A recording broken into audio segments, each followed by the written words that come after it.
тұсаукесер.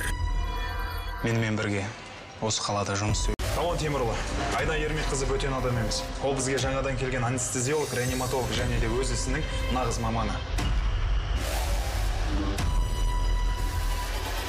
Өткен күндердің жасырын сыры.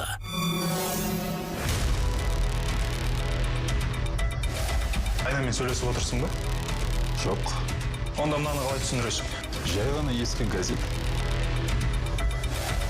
Бәрінде айшықтап береді. Әлде екеуің осылай ойнаймыз деп келісіп алдыңдар ма?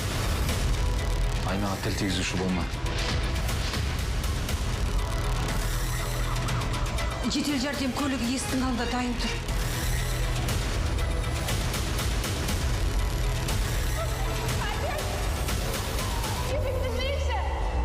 Көзіңді ашшы деймін! 17 сәуірден бастап Жанталас телехикая.